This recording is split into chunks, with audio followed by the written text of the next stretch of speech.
আজকের সাংবাদিক সম্মেলন জানেন আপনারা, এখন থেকে 4-5 দিন আগে কাঞ্চনপুরের পেকুছড়ায় অনেকগুলি বাঙালি উদ্বাস্তু যারা দীর্ঘদিন ধরে কাঞ্চনপুর এলাকাতে বসবাস করছিল, নরসিংপাড়া, গছিরাম ইত্যাদি এলাকায়, সেই রিয়াং শরণার্থী কাঞ্চনপুর থেকে আসার পর এই বিগত দিনগুলিতে তাদের উপর বিভিন্ন ধরনের অত্যাচার হয়েছে। চুরি চামারি, ছিনতাই, ডাকাতি থেকে শুরু করে। তো এই পরিস্থিতিতে পরে নিরাপত্তার অভাবে তারা এলাকা ছেড়ে বিভিন্ন জায়গাতে কাঞ্চনপুরে আশ্রয় নিয়েছিল। এখন সেইখানেও থাকতে পারছে না, বাধ্য হয়ে তারা পেকুছড়া নামক একটা পানিসাগর ব্লকের অন্তর্গত মহকুমাতে এরা এসে আশ্রয় নিয়েছে।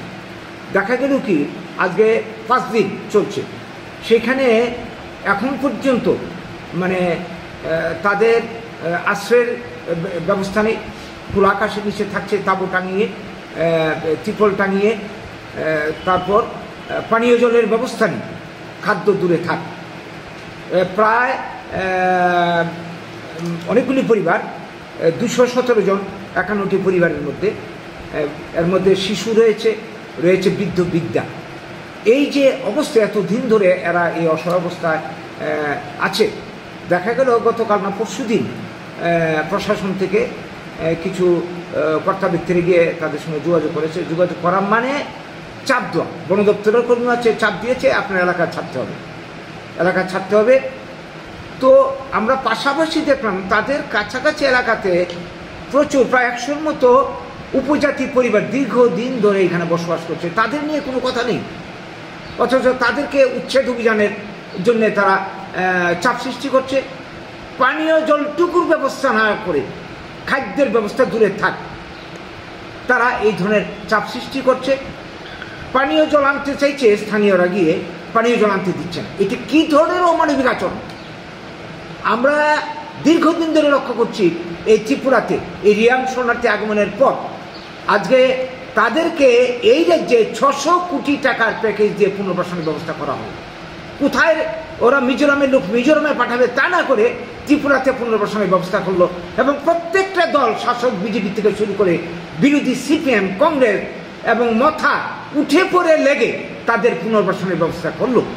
আর এই রাজ্যের যারা স্থানীয় মানুষ, স্বাধীনতার পর, ভারত মুক্তির পর থেকে ত্রিপুরার যারা এখানে থাকছিল, দীর্ঘদিন বসবাস করছিল, তারা নিজের জায়গা জমি বাড়িঘর থেকে উঠছে, তাদের পাশে কেউ নেই, কোনো দল নেই, আমরা বাঙালি বাদ দিয়ে।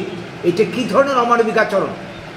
এই যে তুষণ নীতি, উপজাতি তুষণ নীতি, উগ্রপন্থী তুষণ নীতি আমরা সিপিএম আমলে দেখেছি, এখন বিজেপি আমলে তার চেয়ে আরো বেশি মাত্রায় চলছে। কেউ নেই বাঙালির পাশে। এটা আর কতদিন চলতে পারে?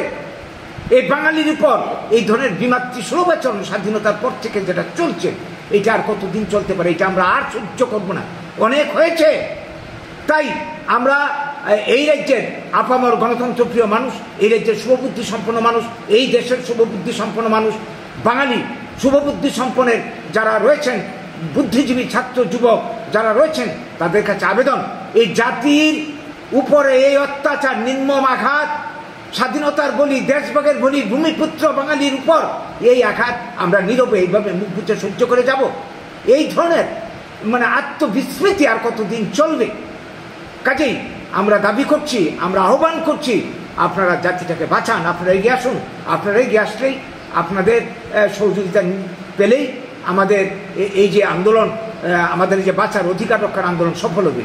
আজকে আমরা 6টা দাবিকে সামনে রেখেছি। 1 নম্বর, বিকল্পের ব্যবস্থা না করে পেকুছড়া আশ্রিত কোনো বাঙালি পরিবারকে সেখান থেকে উচ্ছেদ করা চলবে না। যাবে কোথায়? এদের আর কোথাও জায়গা নেই। যাওয়ার যদি ভালো জায়গা থাকে, কোন কারণে মানুষ নিজের ঘর ছেড়ে এসে জঙ্গলে এসে আশ্রয় নেয়? 2 নম্বর দাবি, অবিলম্বে পেকুছড়া যারা আশ্রয় নিয়েছে তাদের খাদ্য, পানীয় জলের ব্যবস্থা, ওষুধপত্র এবং থাকার জন্য ঘর নির্মাণের ব্যবস্থা করতে হবে। 3 নম্বর, 80 জনের গণহত্যার পর থেকে এই অবধি যে সমস্ত বাঙালি পরিবার স্বজন হারা হয়েছে, সম্পদ হারা হয়েছে, গৃহ হারা হয়েছে, নিরাপত্তার অভাবে বাড়ি ঘরে ফিরতে পারছে না, তাদেরকে আর্থিক ক্ষতিপূরণ পুনর্বাসন দিয়ে তাদের স্বস্থানে থাকার ব্যবস্থা করতে হবে। এটা আমাদের আগেরও দাবি। 4 নম্বর দাবি হচ্ছে আমাদের যে প্রত্যেকটা বাঙালি পরিবার যারা উদ্বাস্তু হয়েছে, থাকার জায়গা নেই, তাদেরকে উপজাতিদেরকে যেভাবে বনের অধিকার দেওয়া হয়েছে, জমির পাট্টা দিয়ে তাদের বসবাসের জায়গা করে দেওয়া হয়েছে। কেন বাঙালিদেরকে দেওয়া হবে না? বাঙালিকে এই দেশের নাগরিক নয়? সংবিধানের অধিকার সবার জন্য সমান যদি হয়, বাঙালির জন্য কেন এই অবিচার করা হবে? আমরা দাবি করছি বাঙালিদেরকে এটা দিতে হবে। 5 নম্বর দাবি, আমরা চাই স্বাধীনতার পর থেকে এই যে উদ্বাস্তু পাঞ্জাবি যাদেরকে পুনর্বাসন এই দেশে দেওয়া হয়েছে, ক্ষতিপূরণ দেওয়া হয়েছে, তাদের মতো পুনর্বাসন আজও বাঙালিরা পায়নি। দাবি করছি আমরা তাদের পুনর্বাসন দিতে হবে।